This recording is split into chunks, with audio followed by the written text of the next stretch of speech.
ரொம்ப குறைன்னு இருக்கு.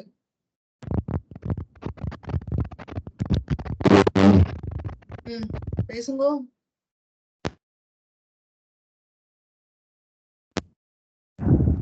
हरि ओम. ओके பேசுங்க. हरि ओम.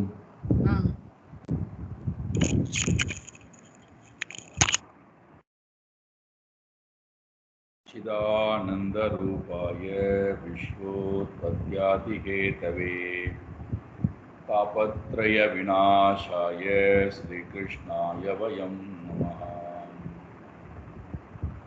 जन्माद्यस्य यतोऽन्वयात् इतरतश्चार्तेष्वभिज्ञस्वराट् तेने ब्रह्महृदाय आदिकवये मुह्यन्ति यत्सूरये तेजो वारिमृदां यथा विनिमयो यत्र त्रिसर्गो मृषा धाम्ना स्वेन सदा निरस्तकुहकं सत्यं परं धीमहि.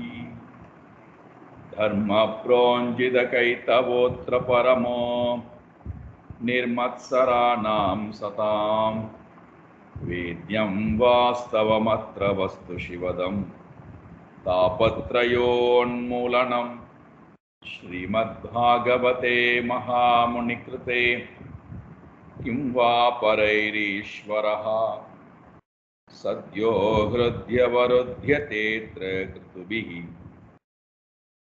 शुश्रूषुभिस्तत्क्षणात् निगमकल्पतरोर्गलितं फलं सुखमुखादमृतद्रवसंयुतं पिबत भागवतं रसमालयं मुहुरहो रसिका भुवि भावुकाः नारायणं नमस्कृत्य नरं चैव नरोत्तमं देवीं सरस्वतीं व्यासं ततो जयमुदीरयेत्. देवीं सरस्वतीं व्यासं ततो जयमुदीरयेत्.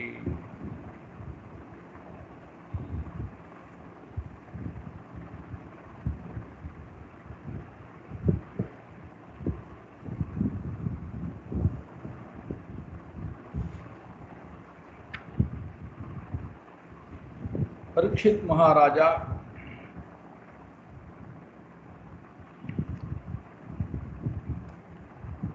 சுக மகர்ஷி இடத்திலே அவர் என்ன உபதேசத்தை கொடுத்தாரோ அதை கவனமாக கேட்டு இந்தந்த விஷயங்கள் எல்லாம் எனக்கு நீங்கள் சொன்னீர்கள். பிரவೃತ್ತಿ லட்சணங்கள் சொல்லப்பட்டது, நிவர்த்தி லட்சணங்கள் சொல்லப்பட்டது.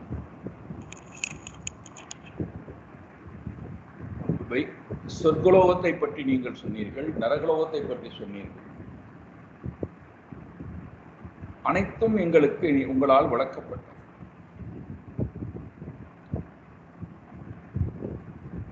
இப்படி இருக்க எங்களுக்கு இப்பொழுது தேவை, அல்லது எனக்கு இப்பொழுது தேவை, மனதில் இருக்கக்கூடிய துன்பங்கள், பாபத்தினாலே ஏற்பட்டிருக்கக்கூடிய விஷயங்கள், எந்த முறையை நான் பின்பற்றினால், எந்த வழிமுறைகளை நான் பின்பற்றினால்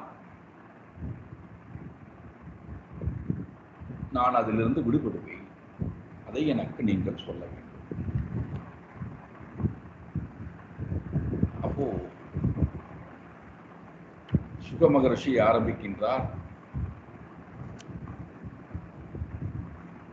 சிரேஷ்டமானது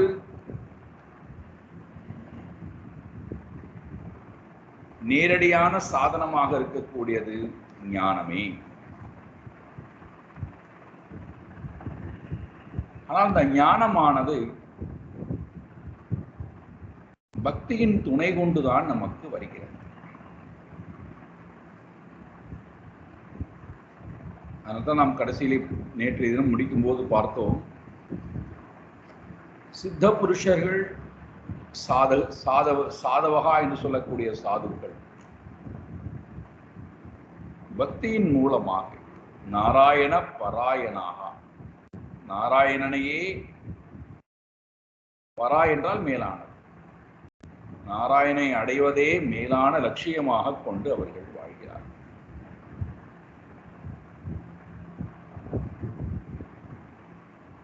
அவ்வாறு நாராயணனையே மேலான லட்சியமாக கொண்டு வாழக்கூடியவர்களுக்கு இந்த உலகத்திலே சம்சாரம் என்பது இல்லை, பயம் என்பது இல்லை. அந்த வாழ்க்கை முறை நம் ஒவ்வொருவரிடத்திலும் இருந்தது என்றால்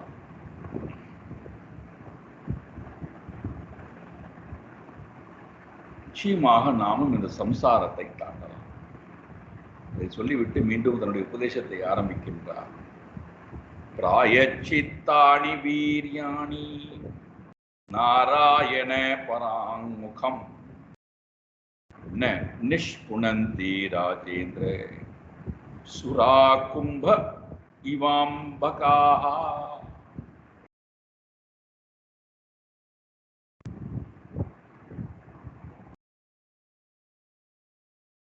ஆபகாஹ, ஆபகம் என்றால், ஆபகை என்றால் ஜலம்.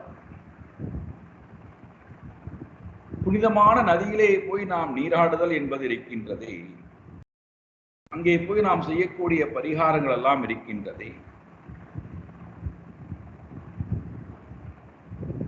அதெல்லாம் கலசத்திலே அல்லது ஒரு கும்பத்திலே கல் நிரப்புவதை போன்றதுதான் பரிகார கர்மங்கள் அத்தனை.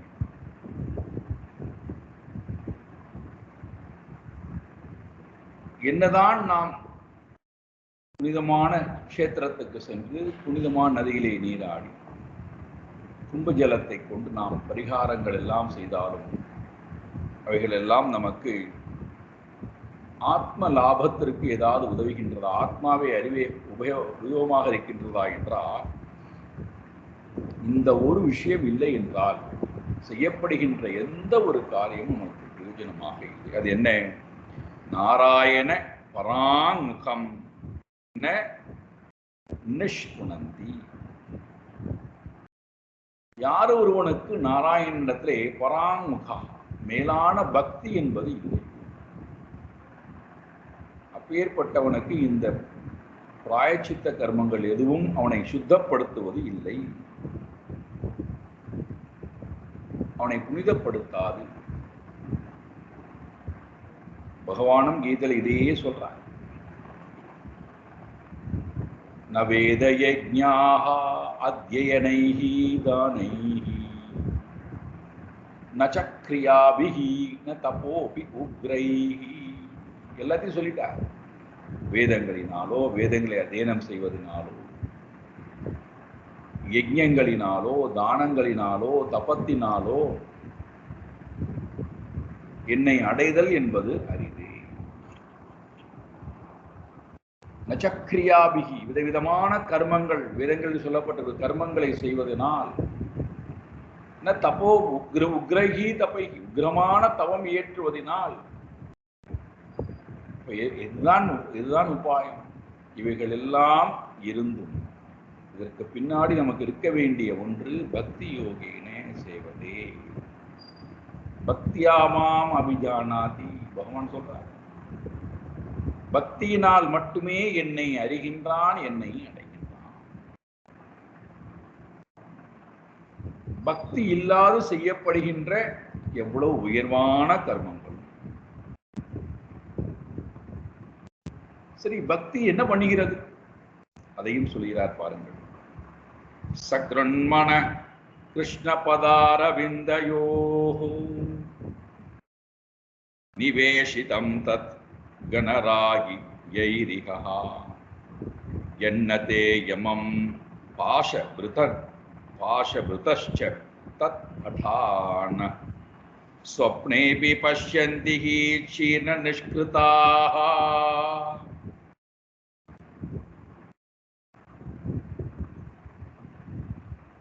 இறைவனை ஸ்மரிப்பதற்கு நமக்கு இருக்க வேண்டிய ஒரு அழகான பாவத்தை சொல்றார்.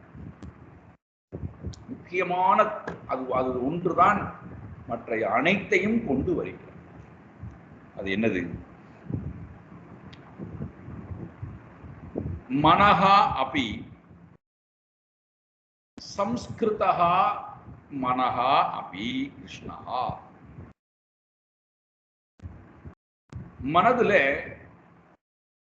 எந்த ஒரு சந்தேகமும் இல்லாமல், முக்கியமான யார் ஒருத்தனுடைய மனமானது கிருஷ்ண பதார விந்தயோகோ பி, கிருஷ்ணனுடைய பாதார விந்தத்திலே யாரொத்தனுடைய மனமானது எந்த சம்சயமும் இல்லாமல் போகிறதோ. ரொம்ப கஷ்டமான ஒன்று. ஏன்னா நமக்கு இறைவன் யாருன்னு தெரியல. சரி, இறைவன் யாருன்னு தெரியாத போது இறைவனிடத்திலே மனம் போவேனா என்கிறது. ஒருவேளை அப்படியே இறைவனிடத்திலே மனம் போனாலும் கூட சம்சயத்தோடையே சந்தேகத்தோடையே மனம் போகிறது. இருக்காரா இல்லையா? நான் சிந்திப்பது அவருக்கு எட்டுகிறதா இல்லையா? என்னுடன் இருந்து எனக்கு அவர் நன்மை செய்கிறாரா இல்லையா? என் கஷ்டத்தை எல்லாம் அவர் கேட்டு அதை நிவர்த்தி செய்கிறாரா இல்லையா? ஏகப்பட்ட சந்தேகம். திருட பக்தி என்பது, சம்சயம் இல்லாத பக்தி என்பது நமக்கு அவ்வளவு சுலபத்திலே வருவது. எந்த ஒரு காரியத்தை எடுத்தாலும் சரி, எந்த ஒரு சிந்தனத்தை எடுத்தாலும் சரி, இருக்காரா இல்லையா? சம்சயம் சம்சயம், சதா சம்சயம். யாரொத்தனுடைய மனமானது சக்ரன் மனா, யாரொத்தனுடைய மனமானது எந்த சந்தேகமும் இல்லாமல் மனதிலே சம்சயமற்றவனாய் தூய்மையான அப்பழுக்கற்ற பக்தியை இறைவனின்பால், இறைவனுடைய பாதார விந்தத்திடத்திலும் தத் குணராகி, அவருடைய குணங்களை போற்றக்கூடிய இடத்திலும் யாரொத்தனுடைய மனமானது ராகி, ஆவல் கொண்டதாய், விருப்பம் கொண்டதாய் இருக்கிறதோ,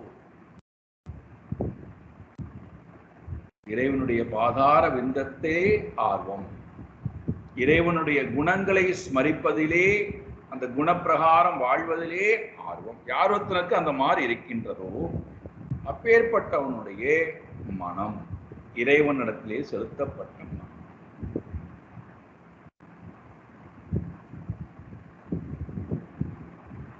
இப்ப நாம் ஒவ்வொரு சிந்தனமும் வரும்போதும் இறைவன் என் கூடவே வருகிறான். இறைவனுடைய குணங்களை நான் ஒவ்வொரு முறையும் போற்றுகிறேன். அப்ப என்ன ஆகும்? இறைவனுடைய குணங்களை போற்ற போற்ற என்னுடைய குணம் என்பது இல்லாமல் போகிறது. ரொம்ப கஷ்டமே என்ன அப்படின்னு கேட்டா, இந்த அகங்காரம் இருக்கல்லவா, ஒரு சிறு கூட்டுக்குள்ளே அடைபட்டிருக்கக்கூடிய அகங்காரம், 3 குணத்தை அபிமானித்து வரக்கூடிய ஒரு அகங்காரம் இருக்கல்லவா, அந்த அகங்காரமானது தன்னுடைய சொரூபத்தை இழப்பதற்கு தயாராக இல்லை. அதனால தான் நீங்கள் பாருங்கள், ஒவ்வொரு செயல்பாட்டிடத்திலும் தன்னை போய் முன்னிலைப்படுத்த, நான் செய்தேனே, நான் இதை செய்ய வேண்டுமே, நான் இதை செய்து கொண்டிருக்கிறேனே, நான் இதெல்லாம் அல்லவா என்னால் செய்யப்பட வேண்டும், நான் இதையெல்லாம் செய்யவில்லை என்றால் பாவமாகிவிட்டது, இதையெல்லாம் செய்தனாலே எனக்கு இவ்வளவு நன்மைகள் கிடைத்திருக்க வேண்டுமே. ஒவ்வொரு முறையும் இந்த கர்த்தாபாவமும் போக்தாபாவமும் நம்மை போட்டு புரிந்தெடுக்கிறது. நம்மை உண்மையான கர்த்தாவாக இருக்கக்கூடிய இறைவனை நினைக்க தூண்டுவதே.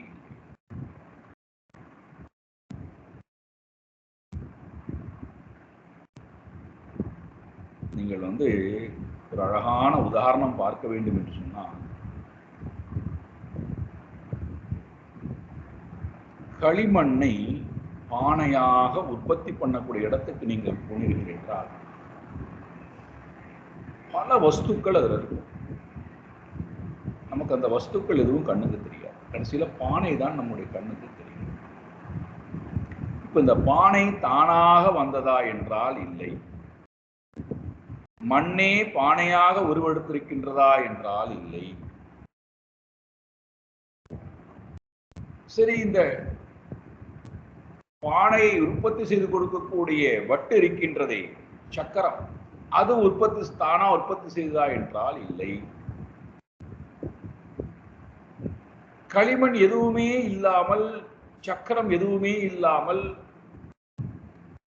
ஜலம் எதுவுமே இல்லாமல், காற்று இல்லாமல், அக்னி இல்லாமல், இடம் இல்லாமல் ஒரு மனிதனால் தானாக ஒரு பானையை உற்பத்தி செய்ய முடியுமா என்றால் இல்லை. எல்லாம் சேரும் போது நமக்கு ஒரு பானை என்கின்ற ஒரு வடிவம் கிடைக்கும்.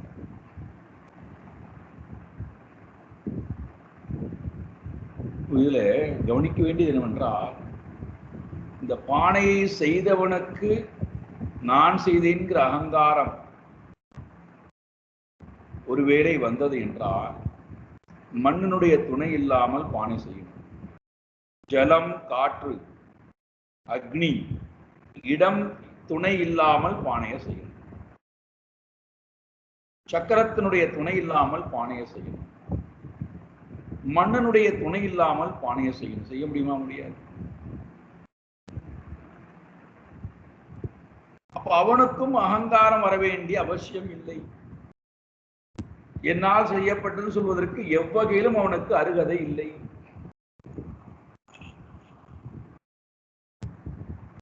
சரி, சக்கரங்களுக்கோ மணலுக்கோ பஞ்சபூதங்களுக்கோ அகங்காரம் உண்டா என்றால் அதுகளுக்கு இல்லை. எங்கிருந்து வருகிறது இந்த நான் செய்தேன், என்னால் செய்யப்பட்டது, இது என்னால் செய்யப்பட வேண்டும், இது என்னுடைய தர்மம், இவர்கள் எல்லாம் ஏன் இதை செய்யாமல் இருக்கிறார்கள், நான் மட்டும் இதை செய்கிறேனே, இது எண்ணமெல்லாம் எங்கிருந்து வருகிறது? அதுதான் பெரிய மாயம்.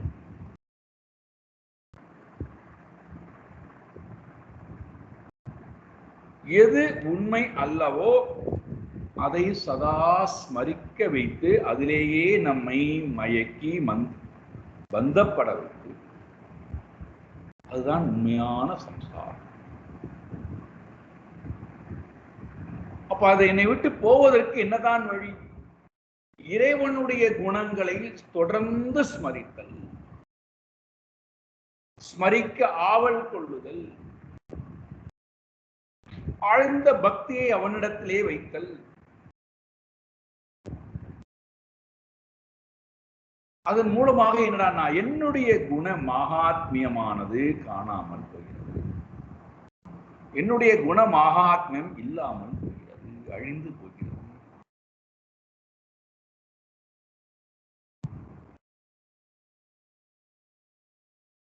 இறைவனுடைய பாதார விந்தத்தை ஒவ்வொரு அடியும் ஸ்மரிப்பதின் மூலமாக எனக்கு கிடைக்கக்கூடிய பெரிய லாபம், இறைவன் இருக்கானா, என்னுடைய வழிபாட்டு முறையை ஏற்றுக்கொள்கின்றானா, நான் பேசுவது உனக்கு கேட்கின்றதா, எனக்கு நன்மை செய்கிறானா என்று சொல்லக்கூடிய இந்த சம்சயம், அதனால் ஏற்படக்கூடிய பயம், கவலை என்னுடைய மனதை விட்டு நீ. காரணம் என்ன? இறைவன் என்னுடனேயே இருக்கிறான், என்னுடனேயே அவன் வருகிறான், எனக்கு என்னென்னலாம் வேண்டுமோ அதை அவன் செய்கிறான், செய்து கொண்டிருக்கிறான், செய்வான். ஏன்னா இறைவனுடைய அடி 14 லோகத்திலும் வியாபித்திருக்கிறது. 14 லோகத்திலும் இறைவனுடைய அடி வியாபித்திருக்கின்றது என்றால் எனக்குள்ளும் அவன் இருக்கத்தானே வேண்டும், என்னுடனும் அவன் வந்துதானே ஆகவே. நான் எங்கு போனாலும் அவன் இல்லாமல் என்னால் ஒரு க்ஷண பொழுது வாழ. அதனால்தான் நீங்கள் எல்லா பக்தர்களும் பாருங்கள், இறைவனுடைய அடியை நினைப்பதிலிருந்து அவர்கள் மறப்பதை. அப்பர் சுவாமியை சுண்ணாம்பு கால்வாயிலை போட்ட போது கூட, யானையை கொண்டு வந்து மிதிக்க வைத்த போது கூட, விஷத்தை கொடுத்து குடிக்க வைத்த போது கூட, கல்லிலே கட்டி அவரை கொண்டு போய் கடலிலே தள்ளிய போதும் கூட, ஈசன் எந்தை இணையடி நீழலே, இறைவனுடைய அடி என்னுடன் நிழலாக வருகிறது. நான் நடக்கும்போது என்னுடைய நிழல் எப்படி எனக்கு துணையாக வருகிறதோ, என் உடனேயே வருகிறதோ, நான் எங்கு சென்றாலும் என்னுடைய நிழல் என் பின்னாடி வருவதைப் போல, என் முன்னாடி போவதைப் போல இறைவன் எனக்கு பின்னாடியும் வருகிறான், முன்னாடியும் வருகிறான், என்னுடனேயே வருகிறான். இதுல எனக்கு என்ன இருக்கக்கூடாதானா, சம்சயம் இல்லாத சக்ரன் மனா, தூய்மையான மனம், தூய்மை செய்யப்பட்ட மனம்.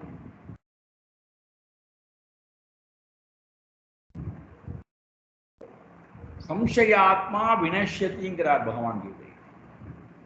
ஸ்ரத்தாவான் லபதே ஞானம்ங்கிறார் பகவான் கீதை. ஸ்ரத்தை உடையவன் ஞானத்தை பெறுகிறான், சம்சயம் உடையவன் வினஷ்யதி, அழிந்து போகிறான். அவனுக்கு இந்த உலகத்திலும் சுகம் இல்லை, அவன் அடைய போகின்ற லோகத்திலும் அவனுக்கு சுகம் இல்லை.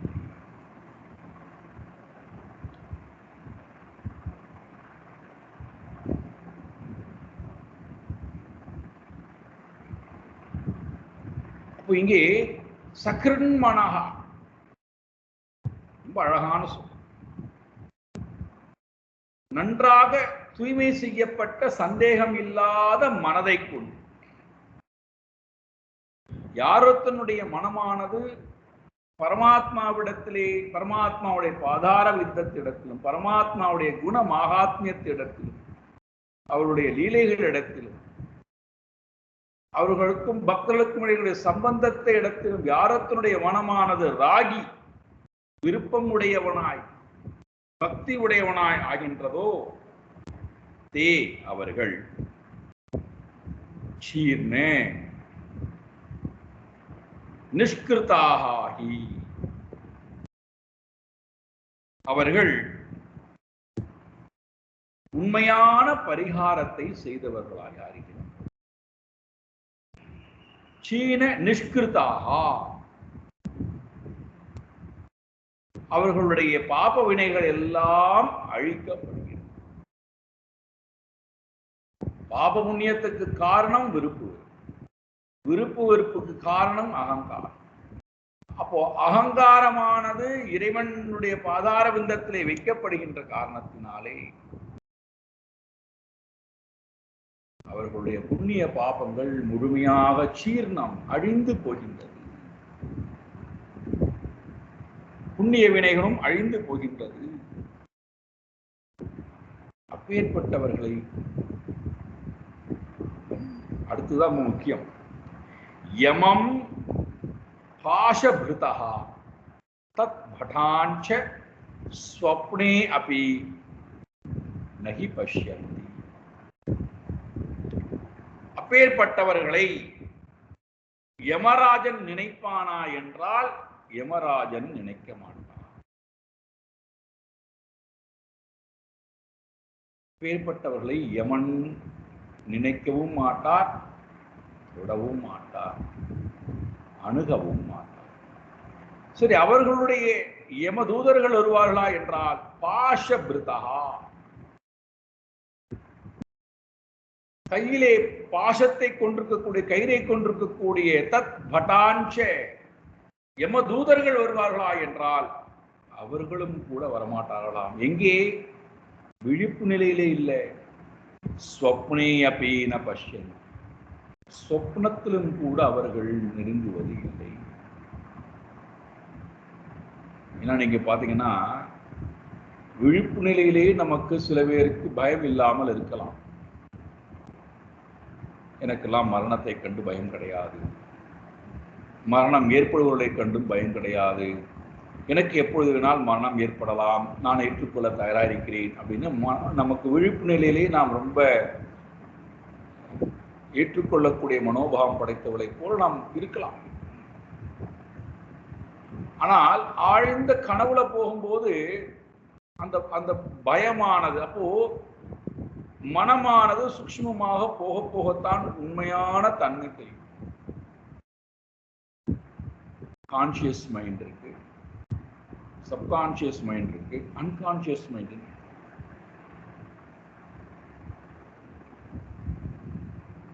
ஆழ் மனம்.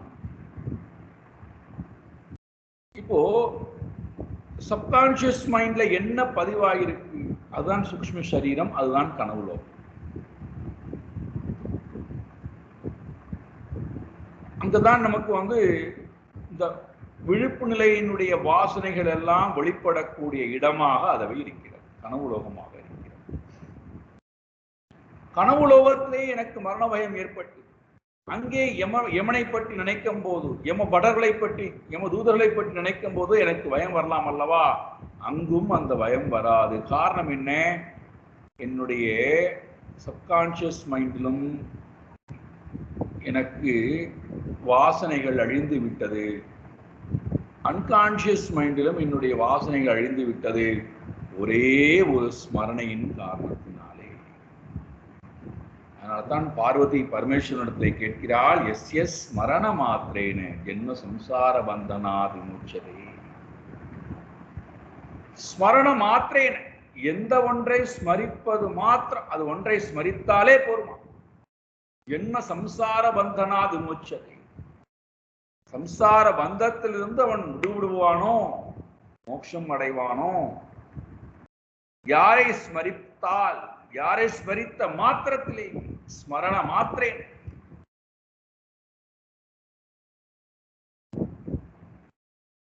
அப்பேற்பட்ட நாமத்தை எனக்கு சொல், அப்பேற்பட்ட அந்த பராக்கிரமம் பொருந்தியவனை, அந்த சிரேஷ்டமானவனை எனக்கு சொல். சிவபெருமான் சொல்றார், ஸ்ரீராமா ராமா ராமா இதி. ராமான்னு சொல்லமா, வேற ஒன்னும் சொல்ல வேண்டாம். நிச்சயமாக நீ சம்சார சாகரத்திலிருந்து கரையே.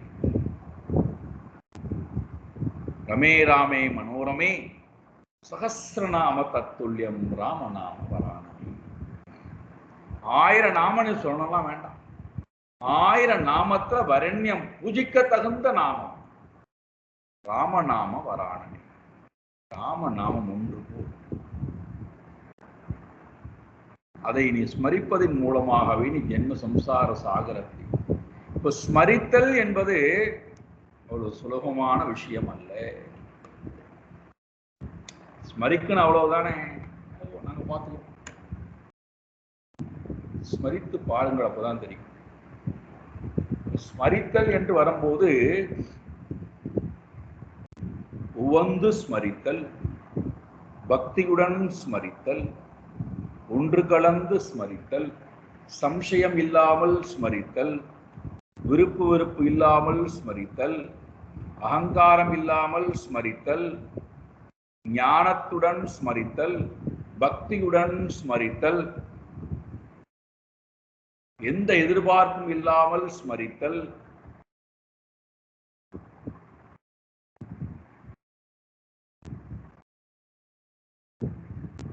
எந்த இடையூறும் இல்லாமல் ஸ்மரித்தல். இன்னும் நமக்கு ஒரு ஸ்மரணை, இறைவனை பற்றின ஸ்மரணை வரும்போதே முற்காலம் உடனே ஓடி வந்து விடுகிறது, வரப்போகின்ற காலம் ஓடி வந்து விடுகின்றது, நிகழ்காலமானது முன்னாடி நிகழாடுகிறது. அப்ப எங்கிருந்து நமக்கு இடைவிடாத ஸ்மரணை வரும்? அந்த ஸ்மரணை எப்படி இருக்கணுங்கிறார் ரமண மகரிஷி. எப்படி நீர்வீழ்ச்சியானது எந்த இடையூறும் இல்லாமல் பிசுறு இல்லாமல் விழுகிறது, ஓடுகின்ற ஜலமானது எப்படி எந்த இடையூறும் இல்லாமல் ஓடுகிறதோ, நெய்யை உருக்கிவிட்டால் எப்படி எந்த பிசுறும் இல்லாது விழுகிறதோ, விட்டு கருதலில் ஆருணை வீழ்ச்சி போல் விட்டிடாது உண்ணலே உண்டி. விட்டு விட்டு விட்டு விட்டு உண்ணுவதை விட்டு விட்டிடாது உண்ணலே உண்டி. அதுதான் விசேஷமாக உண்மையாக இருக்கக்கூடிய உண்ணுதல் எண்ணுதல் என்பது அதுதான்.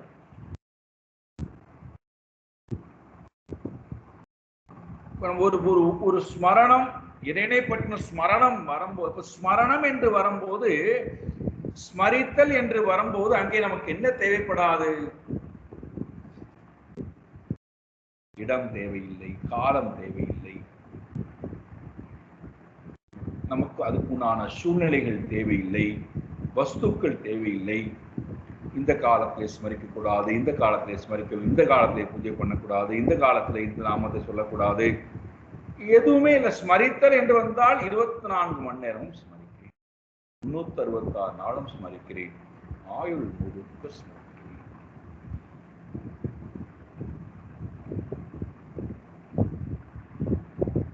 அப்படி ஒருவேளை நான் ஸ்மரிக்கிறேன் என்று வந்தால் அது எப்படி தெரியும்? யமன் என் பக்கத்துல வரமாட்டான், யம தூதர்களும் கயிற்றை இட்டுக்கொண்டு சொப்னலோகத்தில் கூட வரமாட்டான். இப்ப ஏன் இந்த சொப்பனம்ங்கிற வார்த்தை இங்க பயன்படுத்துறார்?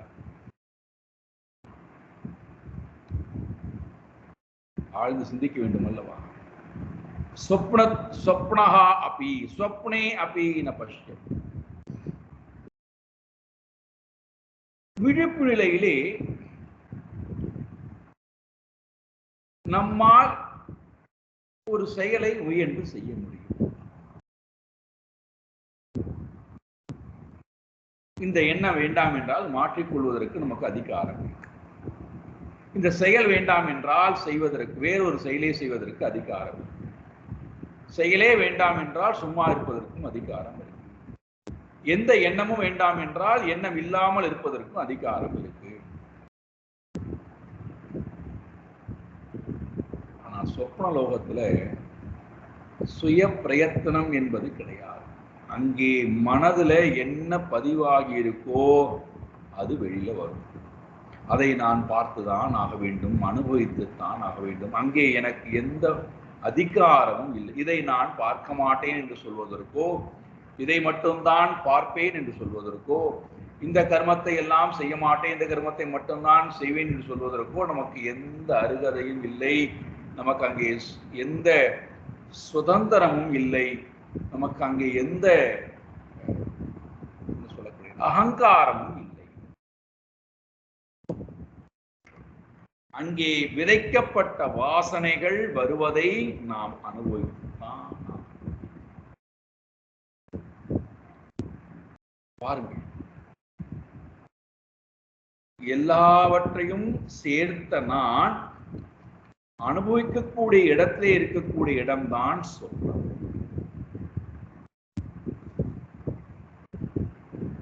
அப்போ சொப்னலோகத்திலும் கூட யம தூதர்கள் வருவது இல்லை, அவர்களை நான் பார்ப்பது இல்லை என்றால் நான் அங்கிருந்து ஓட முடியாது. அதை பார்த்துத்தான் ஆக வேண்டும். மாற்றவும் முடியாது, முயற்சியும் எடுக்க முடியாது. வேறு வேற வேற அனுபவத்தை கொண்டு வரலாமா என்றால் அதற்கும் அருகதை இல்லை. அப்படி தன் நிலையை இழந்து வாசனைகள் நிறைந்திருக்கக்கூடிய அந்த கட்டுப்பாட்டுக்குள்ளே இருக்கக்கூடிய ஜீவன்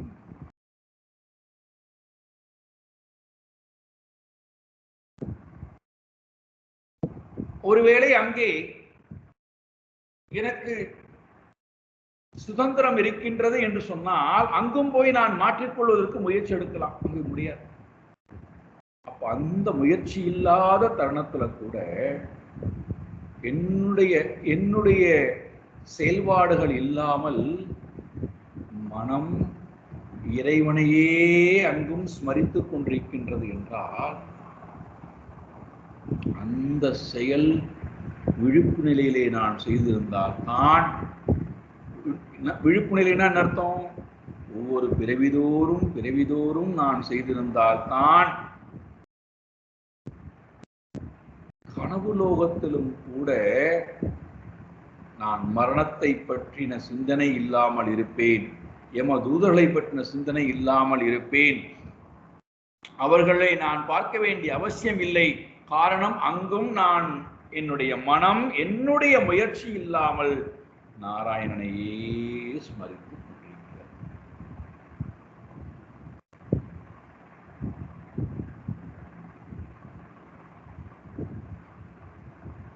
கனவுலோகம் மட்டும் அல்ல, கனவு லோகத்தை விட்டு நாம் தூக்கத்துக்கு போகும் நேரத்திலும் கூட தூக்கத்திலும் நம்முடைய முயற்சி அங்கே இல்லை, சுய பிரயத்தனம் இல்லை. நம்மால் இவ்வளவு நேரம் தூங்க வேண்டும் என்று முடிகின்றதா என்றால் இல்லை. ஆசைப்படுகிறோம், இன்றைக்காவது நான் ஒரு 5 மணி நேரம் தூங்கட்டும் இறைவா, ஆசைதான் இருக்கு. ஆனால் 5 நிமிடம் கூட நம்மளால் தூங்க முடியல. அல்லது எவ்வளவு நேரம் நான் தூங்கினேன் என்று தெரியவில்லை. காரணம், தூக்கத்திலும் நான் இல்லை, தூக்கத்திலும் நான் சுதந்திரத்தை இழந்தவனாக இருக்கிறேன். ஆழ்ந்த உறக்கத்திலும் கூட என்னுடைய மனம் என்னுடைய முயற்சி இல்லாமல் தானாக இறைவனை ஸ்மரிக்க வேண்டும் என்றார். இந்த இடத்திலே தூக்கம் என்பது என்னது? மரணம். விழிப்பு நிலை என்பது என்னது? தூக்கத்திலிருந்து நாம் எழுந்து கொள்ளக்கூடிய ஜனனம். திருவள்ளுவர் சொல்றார், தூங்குவது போல் சாக்காடு, தூங்கி விழிப்பது போல் பிறப்பும் இறப்பும். பிறப்புக்கும் இறப்புக்கும் நடுவிலே நாம் வாழக்கூடிய வாழ்க்கை இந்த 3 அனுபவங்கள். பிறப்புங்கிற ஒரு அனுபவம், இறப்புங்கிற அனுபவம், நடுவிலே ஆயுள், நாம் அனுபவிக்கக்கூடிய ஆயுள் காலங்கள், அதில் கிடைக்கக்கூடிய போகங்கள், இன்ப துன்பங்கள். இவை நம்மை எவ்வகையிலும் பாதிக்க வேண்டாம் என்றார். பிறப்பும் வேண்டாம், இறப்பும் வேண்டாம். இந்த ஆயுள் காலத்திலே நான் இன்ப துன்பத்தை எதையுமே அனுபவிக்க வேண்டாம் என்றால் என்னதான் உபாயம்? என்னதான் அதற்கு மருந்து? உயர்ந்த மருந்து ஈஸ்வர ஸ்மரணம், நாராயணனுடைய ஸ்மரணம். சதா சர்வ காலமும் இறைவனுடைய ஸ்மரணையானது என் உள்ளே இருந்தால் விழிப்பு நிலையிலே மட்டுமல்ல, கனவு நிலையிலும் மனம் தானாக இறைவனை ஸ்மரிக்கின்றது. ஆழ்ந்த உறக்கத்திலும் இறைவனையே மனம் ஸ்மரிக்கிறது. அப்பேற்பட்டவர்களுக்கு மரண பயம் இல்லை, மரணம் இல்லை, பிறப்பு இறப்பும் இல்லை, சம்சார தாபங்களும் இல்லை. சரி, இப்படி யாராவது வாழ்ந்து விட்டு போயிருக்கிறார்களா? எங்களுக்கு உதாரணம் கொடுக்க முடியுமா என்று ஒருவேளை சுக மகரிஷி இடத்திலே பரீட்சித் மகாராஜா கேட்கலாம். உடனே சுக மகரிஷி அவரே முந்திக்கிறார், உனக்கு நான் ஒரு அழகான நடந்த ஒரு சம்பவத்தை சொல்கிறேன் அப்பா, முன்னொரு காலத்தில் நடந்த ஒரு சம்பவத்தை சொல்கின்றேன், அதை என்னிடத்திலிருந்து கேட்டு தெரியும். காண்ய குப்ஜே த்விஜ கஷ்சித் ஆசேபதி ரஜாமிலஹ நாம்னா நஷ்ட சதாச்சாரஹ தாஸ்யாசம் சர்க தூஷிதஹ. காண்ய குப்ஜே நகரே, காண்ய குப்ஜம் என்று சொல்லக்கூடிய நகரத்தில் ஒரு நகரம் இருந்தது. அந்த நகரத்துக்கு பெயர் காண்ய குப்ஜம் என்று சொல்லக்கூடிய. அந்த நகரத்துல ஒருவர் வாழ்றார், அவருக்கு பெயர் அஜாமிலஹா நாம்னா. அஜாமிலன் என்று சொல்லக்கூடிய ஒருவர் அங்கே வாழ்ந்தார்.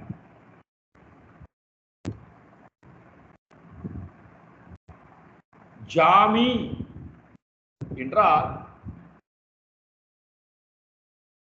நல்ல பண்புகள் நிறைந்த பெண் என்று அர்த்தம். ஜாமி என்றால் நல்ல பண்புகள் நிறைந்த, எல்லா நற்குணங்களும் பொருந்தி இருக்கக்கூடிய பெண்ணுக்கு பெயர் ஜாமி. அஜாமி முன்னாடி ஒரு ஆவ போட்டுட்டார். அஜாமி என்றால் அதுக்கு நேர் விரோதமான எண்ணங்களும் செயலும் உடைய பெண் அஜாமி. கடைசியில ஒரு வார்த்தையை போட்டார், அஜாமிலஹா. ல என்றால் ரமித்தல், லயமாகுதல். யார் ஒருவன் நல்ல பண்புகள் இல்லாத, நல்ல செயல்கள் இல்லாத, நல்ல எண்ணங்கள் இல்லாத பெண்ணுடன் ரமிக்கின்றானோ அவனுக்கு பெயர் அஜாமிலன் என்று பெயர்.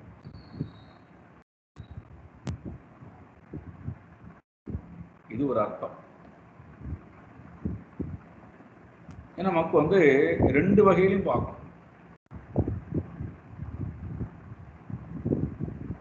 ஒன்று பிரவൃத்தி நிலையிலிருந்து பார்க்கணும், இன்னும் நிவர்த்தி நிலையிலிருந்து பார்க்கணும். அப்போ நல்ல பண்புகள் இல்லாத பெண்ணுடன் ரமிக்கக்கூடிய அஜாமிலன், அவனுக்கு பேர் அஜாமிலன். அஜா என்றால் தோன்றாதவன் என்று பொருள், அவ்யக்த ரூபத்திலே இருக்கக்கூடியவன் என்று பொருள். இன்னொரு அர்த்தம் மாயா என்று அர்த்தம், இன்னொரு அர்த்தம் பிரகிருதி என்று அர்த்தம். அப்போ யார் ஒருவன் கண்ணுக்கு தெரியாமல் தோன்றா நிலையிலே இருக்கக்கூடிய, அதே நேரத்திலே தோன்றி தோன்றி நம்மை சம்சார சாகரத்திலே கொண்டு தள்ளக்கூடிய பிரகிருதி இடத்திலே ரமிக்க வேண்டும் என்று ஆசைப்படுகின்றானோ அவனுக்கு பெயர் அஜாமிலன் என்று பெயர். மாயா ரூபமாக இருக்கக்கூடிய மனம், அதில் இருக்கக்கூடிய கண்ணுக்கு தெரியாமல் மறைந்திருக்கக்கூடிய அவ்வியக்தமாக இருக்கக்கூடிய வாசனைகள், அதுல யார் தன்னை இணைத்துக் கொண்டு அதிலேயே ரமிக்க ஆசைப்படுகின்றானோ, பிரகிருதி இடத்திலேயே ரமிக்க ஆசைப்படக்கூடியவனுக்கு பெயர் அஜாமிலன் என்று பெயர். நீங்க நல்ல பண்புகள் இல்லாத பெண்ணுன்னு எடுத்துக்கொண்டாலும் சரி, பிரகிருதி என்று எடுத்துக்கொண்டாலும் சரி, அதுல யார் ரமிக்கிறார், யார் வேணா இருக்கட்டும், எந்த ஜீவனா வேணா இருக்கட்டும், யாரெல்லாம் அதை ரமிக்கிறார்களோ, ரமிக்க ஆசைப்படுகிறார்களோ அவர்கள் அத்தனை பேரும் அஜாமிலஹா. அப்படி பிரகிருதி இடத்திலே ரமித்துக் கொண்டிருக்கக்கூடிய ஜீவனுடைய வாழ்க்கை எப்படி இருக்கும், அதைத்தான் இங்க பார்க்க, அதைத்தான் இங்க சொல்ல போறாங்க. அப்படி ரமித்துக் கொண்டிருக்கக்கூடிய ஒருவரை அறிமுகப்படுத்தி அவருடைய வாழ்க்கையை முழுக்க நமக்கு கண் முன்னாடி கொண்டு காமித்து நம்முடைய வாழ்க்கையோட ஒப்பிட்டு காட்டுறோம். அவ்வாறு காட்டுவதன் மூலமாக அவர் எந்த நிலையை அடைகிறாரோ அந்த நிலையை நாம் இந்த உலகத்தில் அடைவோம். அவர் எந்த நிலையை சாஸ்திரம் நமக்கு காட்டுகிறதோ அந்த நிலையையும் நாம் அடையலாம். எப்பொழுது? அதுவும் இங்கே சொல்லப்படும். அஜாமிலன் என்று சொல்லும் போது நல்ல பண்புகள் இல்லாத பெண்ணுடன் ரமிக்க கூடியவனுக்கு பெயர் அஜாமிலன். அல்லது இது வேண்டாம், நான் இந்த உதாரணத்தை எடுத்துக்கொள்கிறேன், இந்த கருத்தை எடுத்துக்கொள்கிறேன் என்றால், யார் மாயை இடத்திலே பிரகிருதி இடத்திலே சதா ரமிக்க ஆசைப்படுகிறார்களோ, 3 குணம் அதனுடைய சம்ஸ்காரத்திடத்திலேயே, அதற்கு திணி போடுவதிலேயே, அதை அபிமானித்துக் கொண்டிருக்கூடிய அகங்காரத்திலேயே ரமிக்க யார் ஆசைப்படுகிறார்களோ அவர்களுக்கு பெயர் அஜாமிலன் என்று பெயர்.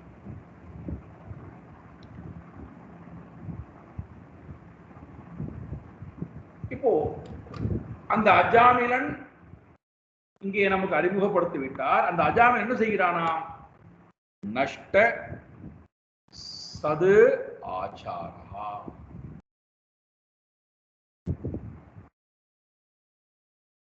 சது ஆச்சார நஷ்டா, நன்னடத்தைகளிலிருந்து விடுபட்டு இருக்கக்கூடிய தாஸ்யா, வேஷி இடத்திலே,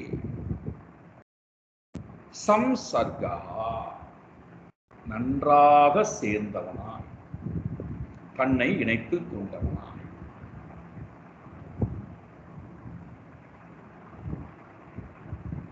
சம்சர்கா யாருடன்? சேர்க்கை. சர்க்கம் என்றால் சேர்க்கை, சம்சர்கா என்றால் நன்றாக சேர்ந்து. யாருடன் சேர்க்கிறான்?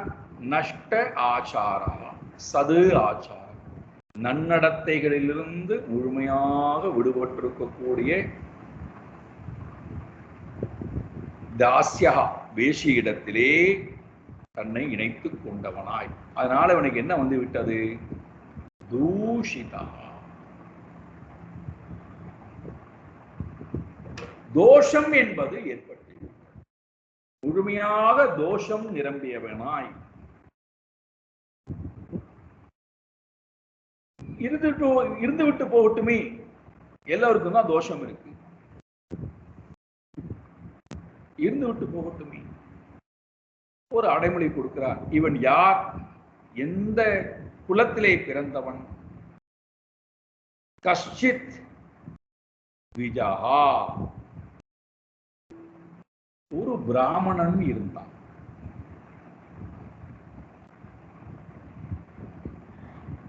இவன் ஒரு பிராமண குலத்திலே பிறந்தவன். பிராமணியமான வாழ்க்கை வாழ வேண்டும் என்பதற்காக அந்த குலத்தை தேர்ந்தெடுத்தவன். அந்த குலத்திலே பிறந்துவிட்டு அந்த குலத்திற்கு உண்டான எல்லா நடத்தைகளிலிருந்தும் எண்ணங்களிலிருந்தும் வாழ்க்கை முறையிலிருந்தும் விடுவித்துக் கொண்டவனாய்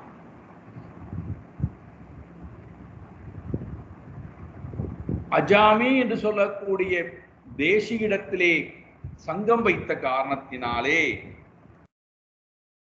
இவனுக்கு அந்த தோஷம் எல்லாம் ஏற்பட்டு இவன் யாராகிவிட்டானாம்? துஜனாக இருக்க வேண்டியவன் தாசிபதி.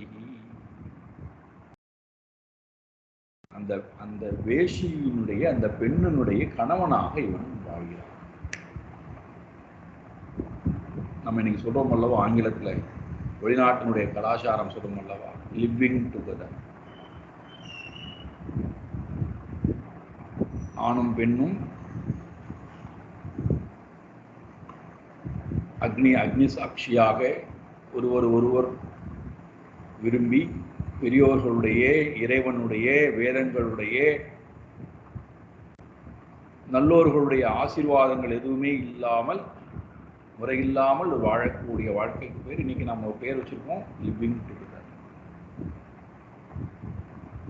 இந்த வாழ்க்கையை அன்றைக்கே இந்த தாசியாக மாறி தாசிபதி, தாசியினுடைய வேஷி புருஷனாக இவன் ஆகி எல்லா தோஷமும் நிறைந்தவன். இப்போ நீங்கள் ஞாபகத்துக் கொண்டு 2 பார்த்தோம். அஜாமிலன் பார்த்தோம், அஜா என்றால் பிரகிருத்தின்னு பார்த்தோம். பிரகிருத்தியோட நாம் ரமிக்கின்ற வரை பிரகிருதி என்ன செய்கிறது? சதா வேலை செய்ய தூண்டிக்கொண்டே இருக்கிறது. அப்போ நான் பிரகிருத்தியினுடைய லட்சணம் என்ன? செயல். விதவிதமான செயல்களில் ஜீவனை இயக்கிக் கொண்டே இருப்பதுதான் பிரகிருத்தியினுடைய சுபாவம். அப்போ நாம் பிரகிருதி என்பது தாசிய வேஷி என்றால் நாம் எல்லோரும் அந்த வேஷிக்கு தாசனாக இருக்கிறோம். பிரகிருதி சொல்வதை எல்லாம் கேட்டுக்கொண்டோம். அந்த பிரகிருதியை திருப்தி செய்வதிலேயே இந்த பதியினுடைய வேலை முழுக்க ஆயுள் முழுக்க போய். இப்போ இவன் பிரகிருதியை சார்ந்திருக்கின்ற காரணத்தினாலே, சம்சர்க பிரகிருதியோட சேர்ந்திருக்கின்ற காரணத்தினாலே பிரகிருதியினுடைய தோஷங்கள் அனைத்தும் இந்த புருஷனை முழுமையாக வியாபித்திருக்கிறது. இவனும் வேஷியாக மாறிவிடுகிறான். இதுதான் உண்மையான சூக்ஷ்மமான அர்த்தம். நமக்கு கதை ரூபத்தில் அதை கொண்டு வருகிறார்களே தவிர நாம் அதனுடைய ஆழ்ந்த விஷயத்துக்கு போனோம் என்றால் இந்த ஜீவன் உண்மையிலேயே பரமாத்மாவுடைய சொரூபம், எந்த தோஷமும் இல்லாத சுத்த சைத்தன்யம் இது. ஆனால் அதை உணரவிடாமல் எனக்கு தோஷம் இருப்பதாக என்னை காட்டுவது எது? அந்த பிரகிருதி. அதுடன் இணைந்திருக்கக்கூடிய புருஷனாக இருக்கக்கூடிய நான். அப்ப நான் அதுக்கு தாசிய பாவத்துடன் சேவகம் புரியக்கூடியவனாய் அதன் மூலமாக எல்லா தோஷமும் எனக்கு இருப்பதாக நினைத்துக் கொண்டு தோஷத்தோடையே வாழ்க்கை வாழ்கிறேன், அல்லது அந்த தோஷத்தை நிவர்த்தி செய்வதிலேயே வாழ்க்கை போகிறது. என்னுடைய உண்மையான சொரூபத்தை அல்லது என்னுடைய உண்மையான சொரூபத்துக்கு சொந்தக்காரனா இருக்கக்கூடிய ஆனந்தம், அமைதி, அன்பு சுருமாருடைய இறைவனை நினைப்பதற்கு மனம் தயாராகவும் இல்லை, விருப்பப்படவும் இல்லை, தகுதி படைத்ததாகவும். என காலம் முழுக்க நான் இந்த தாசபாகத்தோடைய போய்விடுகிறேன். பிரகிருதிக்கு சேவை புரிவதிலேயே வாழ்க்கை ஓடுகிறேன்.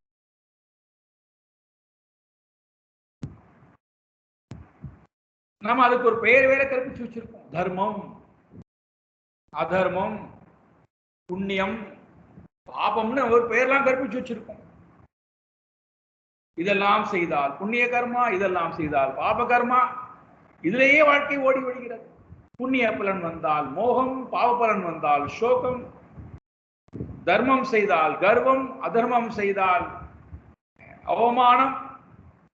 இதெல்லாம் நம்மை முழுக்க முழுக்க அதிலேயே அமர வைத்து உண்மையான அந்த நாராயணனுடைய சொரூபத்தை ஒரு கிஞ்சித்த அளவும் ஆத்மார்த்தமாக இந்த மனம் நினைப்பதற்கு தகுதி படைத்ததாக இருக்கிறதா, தயாராக இருக்கின்றதா, விருப்பத்துடன் இருக்கின்றதா என்றால், காரணம் நான் தாசனா இருக்கேன். தாசி பதி ரொம்ப அழகான பிரகிருதியினுடைய பதியாக நான் இருக்கிறேன்.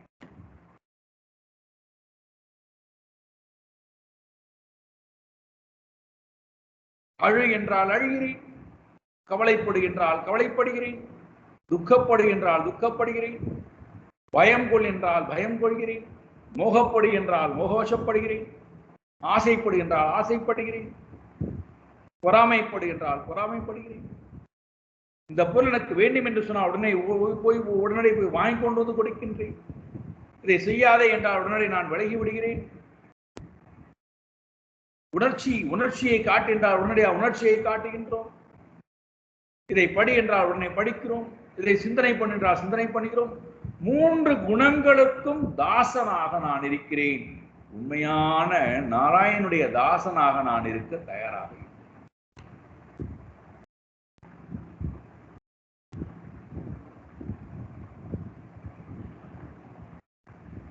நீங்கள் பாருங்கள், சூக்ஷ்மமான ரகசியத்தை எவ்வளவு அழகா சொல்லி கதை ரூபத்தை சொல்லிட்டு போயிட்டாங்க. நாராயணனுடைய தாசனாக இருந்தால் நான் பிரகிருதிக்கு தாசனாக இருக்க மாட்டேன். அதுக்கு யார் பிரமாணம்? சாக்ஷாத் ஆஞ்சநேயமூர்த்தி தான். 3 குணத்துக்கும் 3 குணத்தினுடைய அபிமானியா இருக்கக்கூடிய அகங்காரிக்கும் ஒரு தாசனாக இல்லாத ராமதாசனாக இருந்த காரணத்தினால்தான் இந்த 4 தடைகளிடத்திலும் போய் சொல்றார், நான் ராமதாசன் ஆகையினாலே என்னை தடுக்காதே.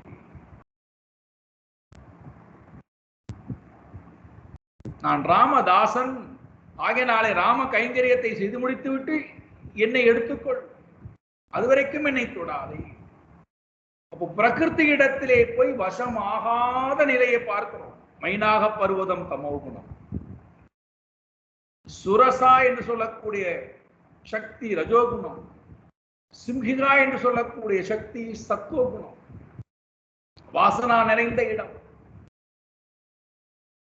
இந்த 3ம் கடந்து போனால் அகங்காரம், லங்காதேவி,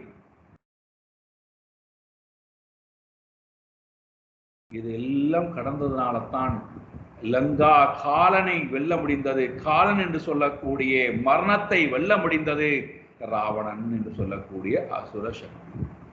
யாரால? ராமதாசனால்.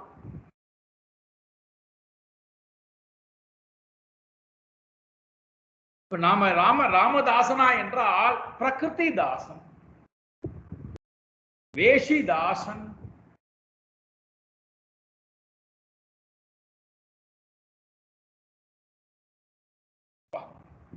பயங்கரமான வார்த்தையை பயன், தாசிபதி.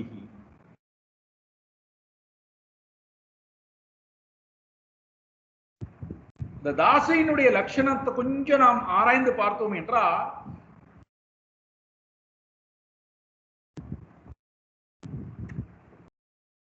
யார் தனக்கு சுகத்தை கொடுக்கிறார்களோ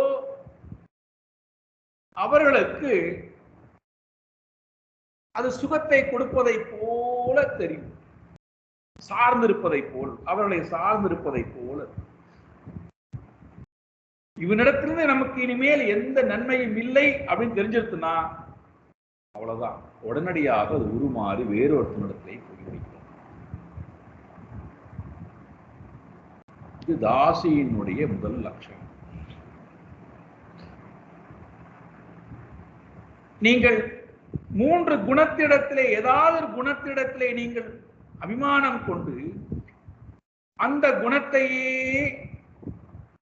சௌலபியமாக வைத்திருக்க நீங்கள் ஆசை கொண்டால் அந்த குணம் உங்களோட இருக்கிறது. நீங்கள் ஒருவேளை அந்த குணத்தை நீங்கள் உருமாற்றுவதை போல், அந்த குணத்தை விட்டு வேறொரு குணத்துக்கு நீங்கள் போவதை போல இருந்தால் உங்களை அந்த குணத்துக்கு போக விடாமல் இப்படியெல்லாம் தடுக்கிறது என்று பார்க்க.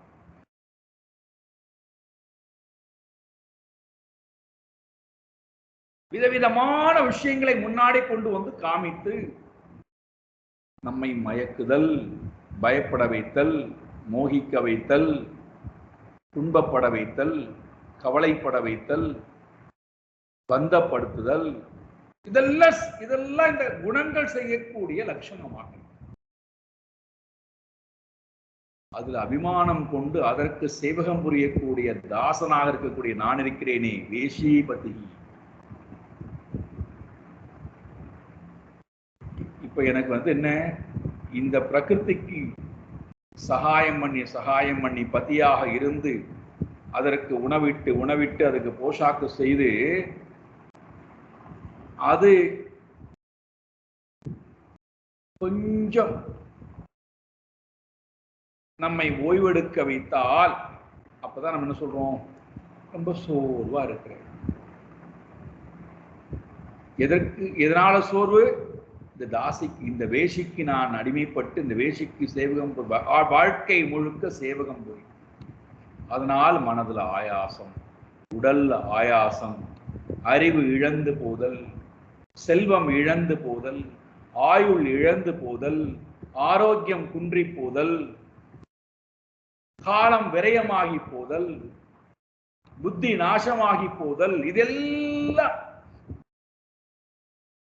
என்னை சதா பிரகிருத்தியிலேயே வைத்திருக்கக்கூடிய தன்மை படைத்தல், பந்தப்படுத்தி வைத்தல். இதற்கு நடுவில் நாம இறைவனுக்கு பக்தி பண்றேன், இறைவனுக்கு நான் ஸ்மரணம் செய்கிறேன் என்றால் நம்முடைய ஸ்மரணை எப்படி இருக்கும் பார், எவ்வளவு வீரியத்துடன் இருக்கும் பார். நாம் செய்யக்கூடிய பக்தியோ, நாம் சொல்லக்கூடிய நாமங்களோ, ஸ்மரிக்கக்கூடிய இறைவனுடைய விஷயமோ ஏதாவது கொஞ்சம் வீரியம் இருக்குமா? காரணம் இந்த விஷயம் வீரியமாக இருக்கின்ற நேரத்தில் அதனால்தான் நமக்கு பிரகிருதியை பற்றின ஸ்மரணையிலேயே, பிரகிருதிக்கு சேவகம் புரிவதிலேயே நம்முடைய காலம் போனதுனாலதான் இறைவனை பற்றின ஸ்மரணை, அது கொடுக்கக்கூடிய அனுபவங்கள், அதிலிருந்து கிடைக்கக்கூடிய நம்முடைய மனதில் ஏற்படக்கூடிய நிறைவு நம்மால் அனுபவிக்க முடியாமல் கஷ்டப்படுகிறது.